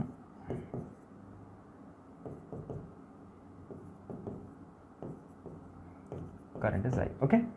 सो इस तरीके से क्यों ड्रॉ कर पाए, क्योंकि इसमें से कोई भी करंट विड्रॉ नहीं हो रहा है, इसका मतलब जो भी करंट इसमें फ्लो होगा वो सीधा सीधा इस तरीके से ही होगा, ठीक है ना। तो जो 5 ओम में जाएगा 1 ओम में जाएगा, मतलब ये दोनों सीरीज़ में आ गए, ठीक है। तो इसको फर्दर हम कैसे कर सकते हैं, 5 और 1 6 और 5 और 4 9, और फिर ये जो 9 है और ये जो 6 है ये फर्दर पैरेलल में होंगे, है ना। तो यानी कि मैं इक्विवेलेंट सर्किट कुछ इस तरीके से बना सकता हूँ कि एक रेजिस्टेंस मैं ऐसे लगा देता हूँ सारे रेजिस्टेंस को हटाकर। तो फाइनली हमने क्या देखा कि ये हो गया था 6 और ये हो गया 9। सो 6 × 9 अपॉन में 6 + 9, पैरेलल कॉम्बिनेशन का हमने फॉर्मूला यूज़ कर लिया, पहले सीरीज़ कर लिया फिर पैरेलल कर लिया, उससे हमारे पास ये एक्सप्रेशन आ गया, ठीक है, R1 R2 + R2 से कि दिस इज़ द रेजिस्टेंस, है ना। ओके, सो I की वैल्यू यहाँ से निकाली जा सकती है, क्या आ जाएगी I की value, this will become 6 × 9 upon में 6 + 9, that means R is, okay, so I think further इसको और सॉल्व किया जाए. सो this will become 18/5, right. Okay, so resistance हमारे पास 18/5 आ गया. और अगर I की बात की जाए, so what is I equals to में E/R, so this will become 5E upon में 18. Okay, so this will become 5E upon में 18. इस I को मैं I1 नाम दे देता हूँ, क्योंकि नेक्स्ट केस जो होगा T इक्वल्स टू इसको फिर I2 नेम कर देंगे ना. तो मुझे लगता है बात हमें समझ में आती है. I1 की जो वैल्यू है वो 5E/18 आ गई. ठीक है. ओके, अब जो नेक्स्ट इसका केस है, नेक्स्ट जो बात है यानी T इक्वल्स टू इन्फिनिटी की, है ना. सर्किट हमारे पास ऑलरेडी जो गिवन है, एक बार देख लेते हैं उसको फिर से. ठीक है. अब बात हम क्या कर रहे हैं, T इक्वल्स टू इन्फिनिटी की. सो T इक्वल्स टू इन्फिनिटी की अगर बात की जाए तो T इक्वल्स टू इन्फिनिटी पर हम क्या जानते हैं कि जो इंडक्टर है वो एक सिंपल वायर से रिप्लेस हो जाता है ना. इंडक्टर जो है वो एक सिंपल वायर से रिप्लेस हो जाता है. ठीक है ना. उसका कोई रोल नहीं रह जाता बहुत लंबे टाइम के बाद. ठीक है. स्टडी स्टेट जब सिचुएशन पहुंचती है तो करंट में फ्लक्चुएशंस हम कहते हैं कि नहीं हो रहे, है ना. अगर नहीं हो रहे तो di/dt 0 हो जाता है और ये एक सिंपल वायर से रिप्लेस किया जा सकता है. ओके, सो अगर इसको एक सिंपल वायर से रिप्लेस कर दिया तो इसका मतलब क्या मैं कह सकता हूँ कि जो पोटेंशियल यहाँ का होगा, है ना, वही पोटेंशियल इधर का होगा. जो पोटेंशियल यहाँ का वही पोटेंशियल यहाँ का, क्योंकि यहाँ पर एक सिंपल वायर है. ठीक है. इसका मतलब ये हुआ कि इस 5 ओम को इस 5 ओम को आप देखिए, इस 5 ओम को और इस 5 ओम को आप देखिए, तो क्या ये दोनों पैरेलल नहीं हो गए? क्यों पैरेलल हो गए? क्योंकि मान लेते हैं ये पॉइंट ए है और ये पॉइंट बी है, तो ये भी बी पॉइंट ही होगा, क्योंकि ये तो स्ट्रेट वायर से रिप्लेस हो चुका. करेक्ट है. इसका मतलब ये दोनों अगर पैरेलल हो गए और इसमें पैरेलल का फॉर्मूला हम लगा दें, तो ये क्या बन जाएगा हमारे पास, दिस विल बिकम बैटरी लगा देते हैं सबसे पहले. ठीक है ना. और ये हमारे पास आ गया 5/2, क्योंकि पैरेलल हो गया 1/5 + 1/5, तो 2/5, और उसका रिवर्स करेंगे तो ये 5/2 ओम आ जाएगा. Correct. Okay, so this point जहाँ पर ये दोनों मिल रहे थे वो ए था और ये इस तरीके से बी था, है ना. तो इसका मतलब हमें ये बात समझ में आती है कि ये पॉइंट तो स्टिल बी ही होगा. करेक्ट. और ये वाला पॉइंट जो है वो ए है हमारे पास. ठीक. इसी तरीके से ये दोनों भी पैरेलल हो जाएंगे आपस में, 1 और 4 भी. ठीक है ना. तो 1 और 4 को भी अगर हम पैरेलल कॉम्बिनेशन की तरह ट्रीट कर लें, सो दिस विल बिकम 1 × 4 अपॉन में 1 + 4. सो 1 × 4 अपॉन में 1 + 4, I think this is 4/5 ohm. Correct. This was E. Current जो है उसको हम I2 ले लेते हैं इस बार. ठीक. ओके, 4/5 और 5/2 ये दोनों सीरीज में है. क्लियर होता है तो देखते ही, है ना. सो ये दोनों सीरीज में हो जाएंगे. दैट मीन्स जो R' है दैट विल बिकम 5/2 प्लस में 4/5. So I think this 25 + 8 that means 33 upon में 10. Correct. So this is the R' और I की जो वैल्यू है जिसको हमने I2 लिखा, what it will become 10E upon में 33. ये हमारे पास I2 आ गया. ठीक है. सो I1 इज़ 5E/18 और I2 जो है वो 10E/33 आया. ठीक है. तो एक बार हम चेक कर लेते हैं. 5E/18 और 10E/33, I think the option 4th is obviously correct. This is the correct option. Okay. Okay, so the next problem is a small Bob tied at one end of thin string of length 1 meter is describing a vertical circle so that the maximum minimum tension in the string are in the ratio 5:1. The velocity of bob at the highest position is. Okay. सो क्या दे रखा है हमें कि एक Bob जो है वो एक रस्सी से बंधा हुआ है और इस तरीके से वर्टिकल सर्कुलर मोशन कर रहा है. ठीक है. This is the centre of circle. ठीक. और यहाँ पर इस तरीके से बॉब हैंग है ना. अच्छा. हम क्या जानते हैं कि जो मैक्सिमम टेंशन होती है वो कहाँ पर होती है, वो इधर होती है. That is T1 late us suppose. और मिनिमम टेंशन जो होती है वो हाईएस्ट पॉइंट पर होती है. ठीक है. Okay. So this is the maximum tension and this is the minimum tension, है ना. तो प्रॉब्लम में कहा क्या गया है कि एक वर्टिकल सर्कुलर मोशन ये कर रहा है ना. और जो हाईएस्ट टेंशन है ना, और जो लोएस्ट टेंशन है यानी मैक्सिमम टेंशन और मिनिमम टेंशन का जो रेशो है वो हमें कितना दे रखा है, that is 5. That is maximum tension और मिनिमम टेंशन का रेशो हमने क्या लिख दिया, 5:1. ठीक है. ओके. अच्छा, अब देखो इसको करने का जो रियल मेथड है ना, वो क्या है जो हमें स्ट्राइक करता है क्वेश्चन को पढ़ते ही, वो ये करता है कि यहाँ पर वर्क एनर्जी थ्योरम लगाई जा सकती है, यहाँ एनर्जी कंजर्वेशन को यूज़ किया जा सकता है। एक इक्वेशन तो वहाँ से लाई जा सकती है, दूसरी इक्वेशन हम इसका एफबीडी बनाकर सेंट्रीपिटल एक्सेलरेशन का यूज़ करके दूसरी इक्वेशन लिख सकते हैं न्यूटन सेकंड लॉ के थ्रू, है ना, ठीक है, और उसको सॉल्व करके आंसर निकाला जा सकता है, ठीक। पर अगर हम इसको डायरेक्ट करना हो, है ना, तो एक बात हमें ध्यान रखनी पड़ेगी, है ना, वो बताई जाती है क्या, कि जो जब ये वर्टिकल सर्कुलर मोशन होता है, ठीक है, उसमें जो हाईएस्ट टेंशन होती है और जो लोएस्ट टेंशन होती है, यानी मैक्सिमम टेंशन और मिनिमम टेंशन का डिफरेंस हमेशा कितना रहता है, मैक्सिमम टेंशन और minimum tension, maximum tension minus, इसका डिफरेंस हमेशा 6 mg होता है, ठीक है ना। तो ये आप ध्यान रख सकते हैं, इसका मास मैंने m लिख लिया, ठीक है। अगर ये ध्यान होगा तो ये क्वेश्चन बड़ा आसानी से हो जाएगा, करेक्ट। सो क्या किया जाए, इन दोनों को अब सॉल्व कर दिया जाए। This is the equation 1 and this is the equation 2। अगर दोनों को हम सॉल्व करें सो हमें जो वेलोसिटी निकालनी है, दिस इज हाईएस्ट पॉइंट की वेलोसिटी, है ना, ओके। सो हम क्या कर सकते हैं, हम t1 की वैल्यू 5t2 यहाँ पर पुट कर देते हैं। तो जब t1 की वैल्यू 5t2 यहाँ पर पुट कर देंगे, सो दिस विल बिकम 6 mg और t2 जो है हमारे पास वो आ जाएगा 1.5 mg, करेक्ट। ये t2 आ गया हमारे पास, ओके। और अगर हम यहाँ पर, है ना, इसकी इक्वेशन लिखें, एफबीडी तो बनाई हुआ है, टेंशन t2 नीचे की तरफ और mg जो है वो कुछ इस तरीके से नीचे की तरफ, ठीक है।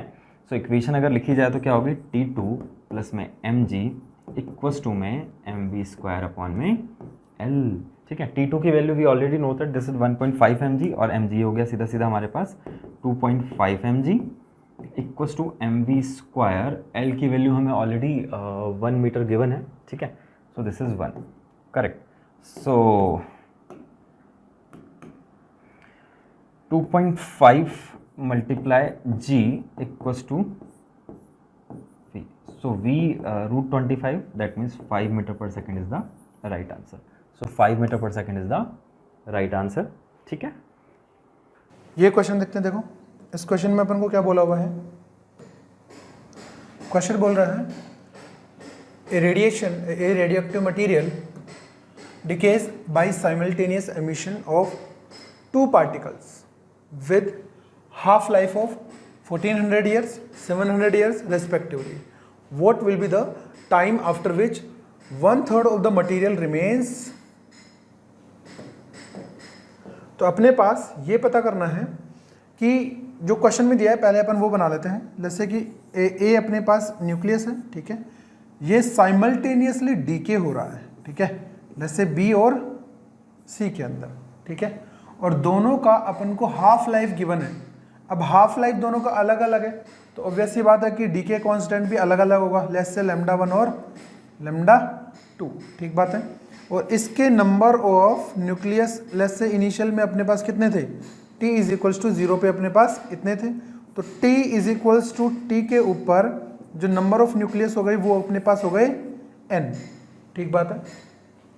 अब ये बी और सी के अंदर डीके हो रहा है, ठीक है, और अपन को पूछा गया है कि टाइम कितना होगा जब नंबर ऑफ न्यूक्लियस इसके कितने बचेंगे, 1/3, ठीक है ना, मतलब 67% डीके हो चुके होंगे, ठीक है, तो 1/3 बचेंगे। तो अपने पास n जो बनेगा that is minus of, that is n0 e to the power n0 e to the power minus of λ1 plus λ2 into T, ये बनेगा, क्योंकि ये साइमल्टेनियसली डिके हो रहा है इसलिए। और यहाँ से अगर आप इक्वेशन बनाना चाहो तो आप यहाँ से ऐसे समझ सकते हो, देखो λ1 n प्लस λ2 n, जब अपन इसको सोल्व करेंगे ना तो अपने पास ये इक्वेशन बन जाती है, ठीक बात है।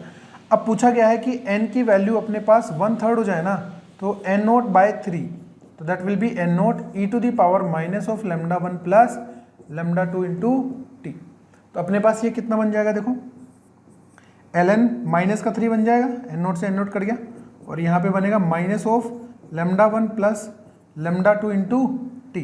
तो टाइम अपने पास देखो क्या बनेगा, ln 3 डिवाइड बाय λ1 प्लस λ2। और अपने पास अगर हाफ लाइफ गिवन है तो λ1 और λ2 को कैसे लिख सकते हैं, λ1 इज इक्वल्स टू जैसे अगर अपन फॉर्मूला देखें तो अपने पास होता है formula T half is equals to ln2 divide by λ1। तो λ1 अपने पास क्या बनेगा, ln2 divide by T half. ये तो फर्स्ट का हो गया, ठीक है ना, T हाफ फॉर फर्स्ट, और similarly λ2 is equals to ln2 divide by T half of second, ठीक है। अब अपन को दोनों को क्या करना है, प्लस करना है, ठीक है। तो अपने पास क्या बनेगा, देखो यहाँ पे ln2 ln3 divide by ln2 bracket आएगा अपने पास 700 प्लस 1400, ठीक।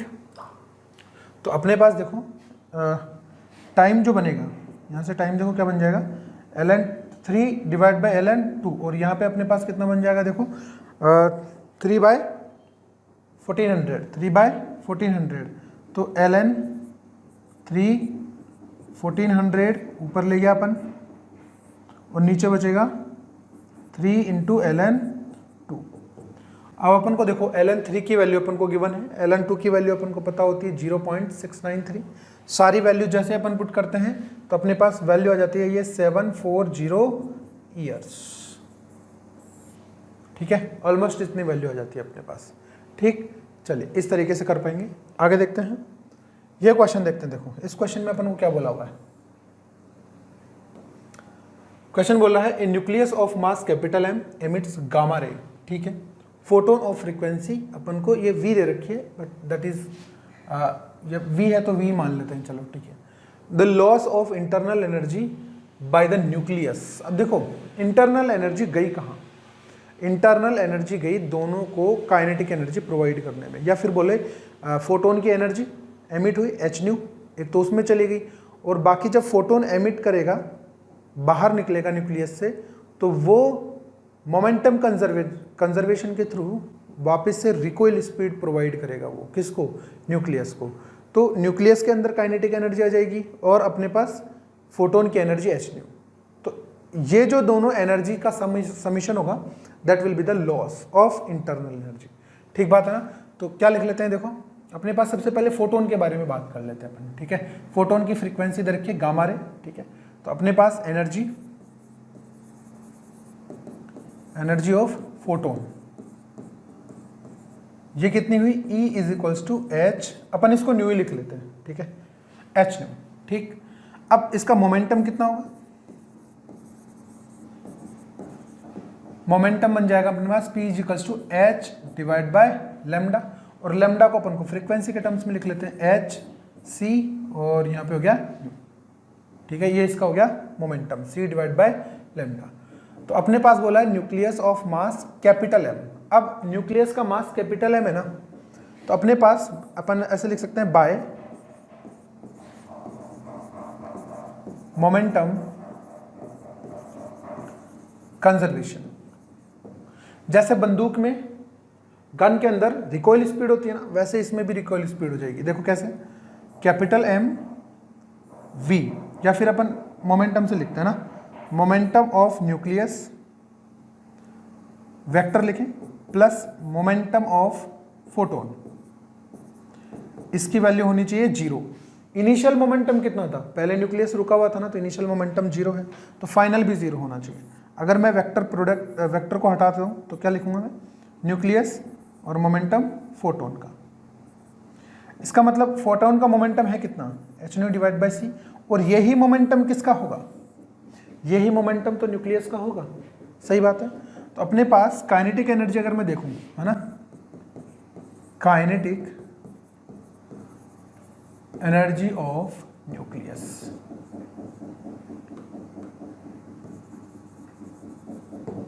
तो काइनेटिक एनर्जी देखो कितनी बनेगी, हाफ m v स्क्वायर, यही होती है, लेकिन मोमेंटम के टर्म में क्या बनेगी, pn square divide by 2 capital M, ठीक है। pn की वैल्यू ये रही, momentum of that photon is this. तो काइनेटिक एनर्जी कितनी बनेगी देखो,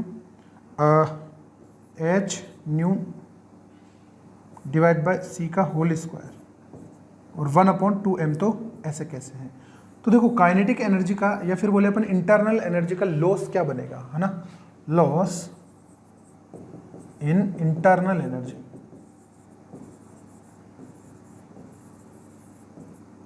इज इक्वल्स टू, एक तो energy of photon plus kinetic energy 1/2 capital M H nu divide by C का होल स्क्वायर। तो यहाँ से एच न्यू कॉमन निकाल लें अपन, तो इंटरनल एनर्जी में चेंज कितना बनेगा, एच न्यू कॉमन निकाल लें, 1 plus h nu divide by 2 capital M c square. कौन सा ऑप्शन मैच कर रहा है, देखो अपने पास ऑप्शन मैच कर जाएगा अपने पास फोर्थ वाला, ठीक है ना। तो इस तरीके के क्वेश्चन भी बहुत बार पूछे जाते हैं, ठीक है। चलिए ये क्वेश्चन देखते हैं। देखो ये एक ऐसा क्वेश्चन है जो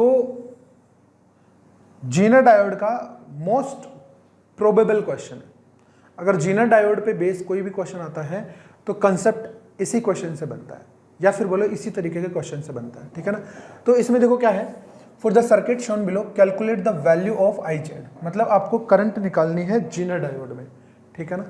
तो सबसे पहले जीनर डायोड की अपन को प्रॉपर्टीज पता होनी चाहिए। जो जीनर डायोड होता है वो हाईली डोप्ड डायोड होता है, ठीक है ना, डोपिंग हाई होती है उसके अंदर PN जंक्शन में, P में भी और N में भी, ठीक है। और अपने पास जो जीनर डायोड होता है वो उसको अगर अपन फॉरवर्ड बायस में यूज़ करते हैं तो वो एक नॉर्मल डायोड की तरह काम करता है, ठीक है ना। तो उसका कोई बहुत ज़्यादा फॉरवर्ड बायस में उसका काम होता ही नहीं है जीनर डायोड का, या बोलो काम अपन उसको यूज़ ही नहीं लेते फॉरवर्ड बायस में जीनर डायोड को, ठीक है ना। तो जीनर डायोड को कौन से यूज़ में लेते हैं, जीनर डायोड को अपन यूज़ लेते हैं रिवर्स बायस में, रिवर्स बायस में भी ब्रेक डाउन रीजन में, ठीक बात है ना। ब्रेक डाउन रीजन में क्यों, क्योंकि जीनर डायोड एक ऐसा डायोड है या फिर अपन बोले ऐसी डिवाइस है जो अपने अक्रॉस, अपने टर्मिनल से अक्रॉस एक फिक्स वोल्टेज से ज़्यादा वोल्टेज बढ़ने नहीं देता। इस प्रॉपर्टी की वजह से इसको स्टेबिलिटी ऑफ वोल्टेज में भी यूज़ किया जाता है, ठीक है ना। तो जीनर डायोड में देखो क्या होगा, अब ये इसमें जो जीनर डायोड है, जैसे अपने पास ये लिखा हुआ है जैसे 50 वोल्ट, VZ इज 50 वोल्ट, तो ये जो 50 वोल्ट है ना, ये रिवर्स बायस की वोल्टेज है, और ये बोलना चाह रहा है कि इस वोल्टेज से ज़्यादा वोल्टेज पे रिवर्स बायस में ये जो जीनर डायोड है, ये जो जीनर डायोड है ये क्या कर देगा, हाई करंट को फ्लो करवाएगा, या फिर अपन बोले उसमें ब्रेक डाउन हो जाता है ना। और ब्रेक डाउन रीजन में जब वो एंटर कर जाता है तो इस डायोड के अक्रॉस पोटेंशियल कभी भी 50 वोल्ट से ज़्यादा नहीं हो सकता। अब ऐसा कैसे हो सकता है ना। आप यहाँ पे कितना भी वोल्टेज दो, सारा का सारा वोल्टेज जो है, मतलब सारा का सारा जो करंट है वो इससे पास कर जाएगा। तो कब तक पास करेगा, ये भी एक लिमिट तक पास करता है ना। इसमें आपको गिवन होता है, इस क्वेश्चन में गिवन नहीं है लेकिन इसमें अपन को गिवन होता है पावर ऑफ जीनर डायोड, ठीक है ना। तो पावर ऑफ जीनर डायोड से अपन मैक्सिमम करंट निकाल सकते हैं कि मैक्सिमम कितनी करंट को ये बियर कर सकता है, ठीक है। तो ऐसे तरीके के क्वेश्चन को देखो सोल्व कैसे करते हैं। तो सबसे पहले अपन को ये चेक करना होता है कि जो जीनर डायोड है वो ब्रेक डाउन रीजन में है या फॉरवर्ड रीजन में है या फिर रिवर्स रीजन में है। तो अपन को बोला गया है for the circuit shown calculate the value of IZ, ठीक है। अपने पास VI की कोई भी डायरेक्शन नहीं दे रखी, 100 वोल्टेज गिवन है, शुड गिव डायरेक्शन प्लस और माइनस लाइक दिस, ठीक है। अब यहाँ पे देखो, अगर मैं प्लस और माइनस को देखता हूँ तो जो जीनर डायोड है ये कौन सी बायस में है, ये रिवर्स बायस में है, ठीक है। अब रिवर्स बायस में इसके अक्रॉस वोल्टेज देखते हैं। इसके अक्रॉस वोल्टेज देखने के लिए आप ऐसा समझ सकते हैं कि इन दोनों नोड्स के बीच में कुछ भी कनेक्टेड नहीं है। लेट्स से A और B के बीच में कोई भी डिवाइस कनेक्टेड नहीं है, ठीक है। अब A और B के अक्रॉस अपन को VAB निकालना है कि VAB कितना आएगा अगर इसके बीच में कुछ भी कनेक्शन नहीं है। तो VAB वही आएगा जो इस 2000 ओम के अक्रॉस आएगा, क्योंकि पैरेलल कॉम्बिनेशन है, ठीक है ना। तो 2000 ओम के अक्रॉस कितना आएगा वो अपन पोटेंशियल डिवाइडर सर्किट से यूज कर सकते हैं। तो potential at 2000 is nothing but potential at AB। तो इसको कैसे करेंगे, देखो कितना वोल्टेज है, 100 वोल्ट। तो 100 का डिवीजन सीरीज सर्किट में पोटेंशियल कैसे डिवाइड होता है, सेम रेजिस्टेंस के रेशियो में। तो 2000 डिवाइड बाय यहाँ पे 1000 प्लस 2000, तो ये हो गया अपने पास कितना 2/3 इंटू 100 वोल्ट, मतलब हो गया ये 66.67 वोल्ट। इसका मतलब ये हुआ कि अगर A और B के अक्रॉस कोई भी डिवाइस कनेक्टेड नहीं है ना, मतलब ओपन सर्किट है, तो ए और बी के अक्रॉस कितना पोटेंशियल आएगा 66.67। क्या ये ब्रेकडाउन वोल्टेज से ज़्यादा है? बिल्कुल है, ठीक है। अगर ये ब्रेकडाउन रीजन से वोल्टेज से ज़्यादा है तो ये जो डायोड है, ये जो जीना डायोड है, ये अपने अक्रॉस कभी भी 50 वोल्ट से ज़्यादा नहीं होने देगा, कभी भी 50 वोल्ट से ज़्यादा नहीं होने देगा, ठीक है। इसका मतलब ये हुआ कि यहां पे जो वोल्टेज आएगा ये आएगा जीनर वोल्टेज 50 वोल्ट। देखो इसके अक्रॉस 50 वोल्ट आएगा, तभी तो इसके अक्रॉस 50 वोल्ट आएगा, सही बात है ना। अगर इसके अक्रॉस 50 वोल्ट है तो इसमें से करंट कितनी पास करेगी? Current in R, current in R देखो, current in R is equals to 50 divide by 2000, तो you can write it 25 milli ampere. इतनी करंट पास कर रही होगी, कहाँ से? यहाँ से। इन दोनों पॉइंट्स के अक्रॉस अगर 50 वोल्ट है, ये 100 वोल्ट है, तो इसके अक्रॉस कितना बचेगा? इसके अक्रॉस भी तो 50 वोल्ट बचा, सही है ना। तो current in R S, current in R S कितनी बनेगी? 50 डिवाइड बाय 1000, तो ये कितना हो गया? 50 मिली एम्पियर। अब यहां पे देखते हैं अपन, अगर मैं यहां पे चेक करता हूं इस नोड पे, अगर मैं केसीएल चेक करता हूं, इधर से कितनी आ रही है? 50 मिली एम्पियर, इधर कितनी चली गई? 25 मिली एम्पियर, तो बाकी बची किधर जाएगी? इधर जाएगी, तो ये बनेगी आई जेड। तो आई जेड जो है वो अपने पास बचेगी 50 milli ampere minus 25 milli ampere, तो कितना बनेगा? 25 मिली एम्पियर।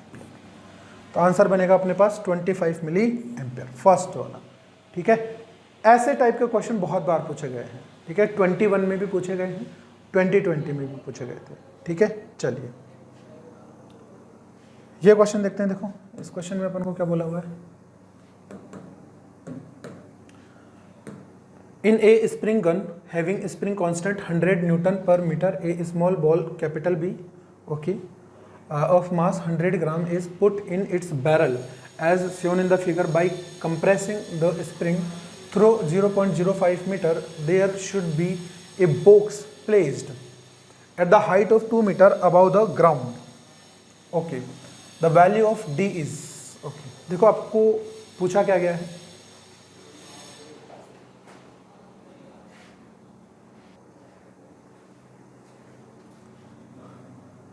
यहाँ पे ये जो स्प्रिंग गन है ना, यहाँ पे जो ये मास लगा हुआ है, the mass is small m ना, 100 ग्राम, ठीक है। इसको ऐसे पिचकाया और छोड़ दिया, है ना। तो जब छोड़ेंगे तो ये जो बॉल है,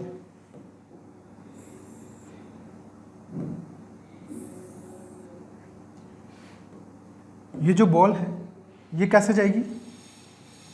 ऐसे जाएगी कुछ स्पीड से, ठीक है ना। यहाँ से मिटा देते अपन, यहाँ से कुछ स्पीड से जाएगी, 10 से 20 स्पीड से गई, ठीक है। ये हाइट अपन को दे रखी है 2 मीटर, ये हाइट नेग्लिजिबल है ना, ये हाइट को अपन को नहीं कंसिडर करना। तो ये कुछ इस तरीके से जाएगा प्रोजेक्टाइल करते हुए, ठीक बात है ना। अब प्रोजेक्टाइल करते हुए ये ऐसे गया, तो इसने बोला कि there should be a box placed at a distance of d, यहाँ पे एक बॉक्स होना चाहिए जिसके अंदर ये बॉल आके गिरे, और वो यहाँ से कितने डिस्टेंस पे हो? डी डिस्टेंस पे होना चाहिए। That is the question. And now is asking for the value of D is, ठीक है ना। बाकी डेटा अपन को गिवन है। इसको स्प्रिंग को पिचकाया कितना गया है? 0.05 मीटर, ठीक है ना। ऐसे कंप्रेस करके छोड़ दिया गया। तो जैसे ही मैं कंप्रेस करके छोड़ूंगा ना, तो स्प्रिंग में जो पोटेंशियल एनर्जी स्टोर थी ना, वो छोड़ते ही बॉल की काइनेटिक एनर्जी में कन्वर्ट हो जाएगी। इसका मतलब kinetic energy of ball is equals to potential energy of spring, ठीक है ना।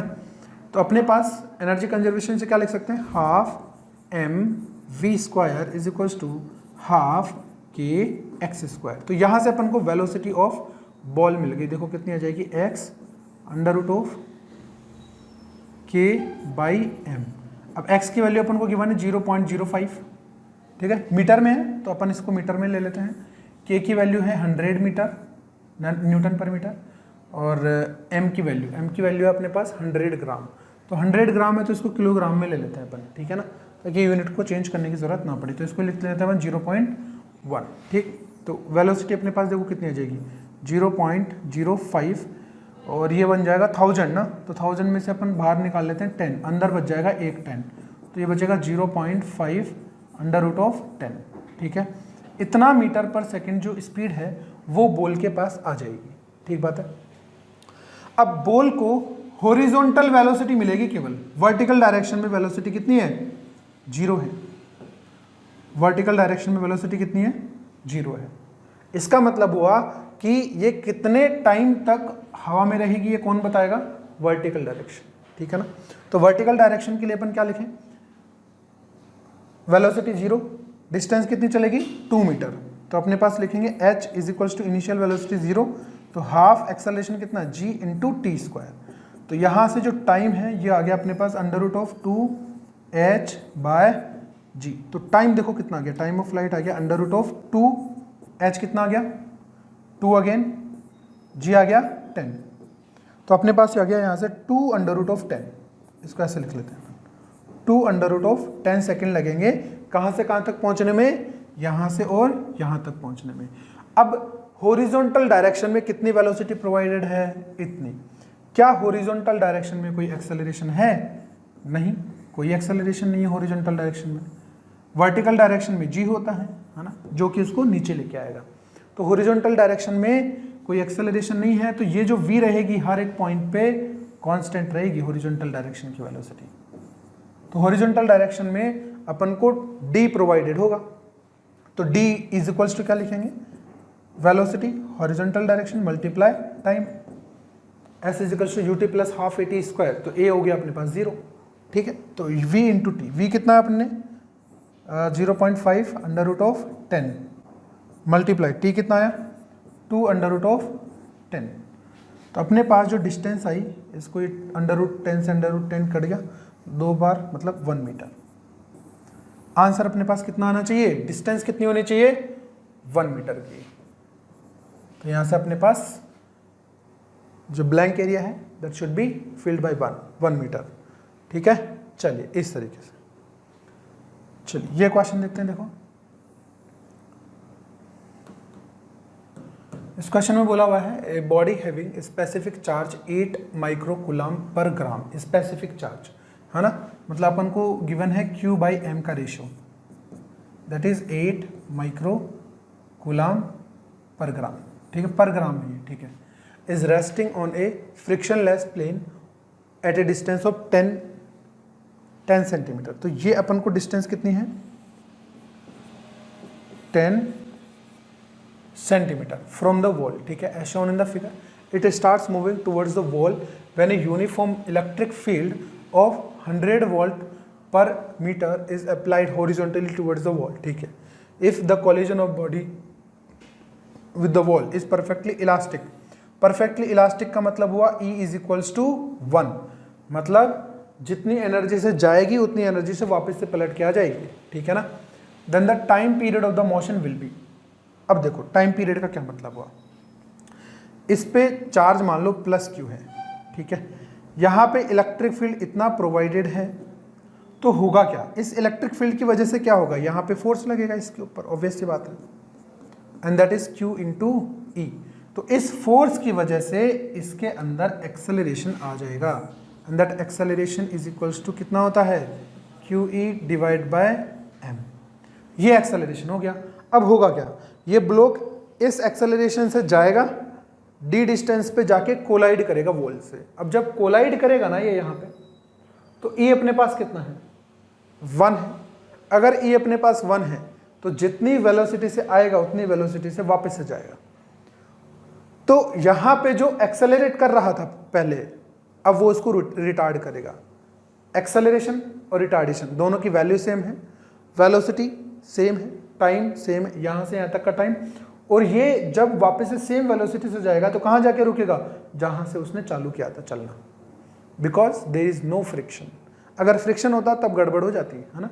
तो यहाँ पे देखो क्या होगा, अपने को क्या निकालना है, एक कंप्लीट टाइम पीरियड निकालना है। तो टाइम पीरियड का मतलब क्या हुआ, ब्लॉक यहां से चलना चालू किया, यहां पे कोलाइड किया, वापस से आया और यहां पे रुका, that is one time period. तो अपन आधा निकाल लेते हैं, कहां से कहां तक का टाइम, यहां से यहां तक का टाइम निकाल लेते हैं, उसको कर देते हैं डबल। ठीक है, तो बन जाएगा अपने पास टाइम पीरियड। ठीक है, तो यहां से यहां तक का टाइम देखो कैसे निकाल पाएंगे। इनिशियल वेलोसिटी अपने पास क्या होती है, देखो s is equals to ut plus half a t square. Time निकालना है, इनिशियल वेलोसिटी कितनी है यहाँ पे 0, s कितना है, डिस्टेंस अपन को गिवन है, देखो ये 10 सेंटीमीटर, 10 इंटू 10 की power minus of 2 half. Acceleration कितना है, q e divide by m, q e divide by m, तो क्यू डिवाइड बाई एम की वैल्यू अपन को गिवन है। ठीक है, तो 8 इंटू 10 की पावर माइनस 6 माइक्रो कूलाम पर ग्राम है ना ये, तो इसको अपन किलोग्राम में कन्वर्ट कर लेते हैं, डिवाइड बाय 10 की पावर माइनस 3। तो क्यू ई बाई एम और ई कितना दे रखा है अपन को, ये रहा 100 वोल्ट पर मीटर। तो ये हो गया अपने पास एक्सेलरेशन की वैल्यू, मल्टीप्लाई टाइम स्क्वायर।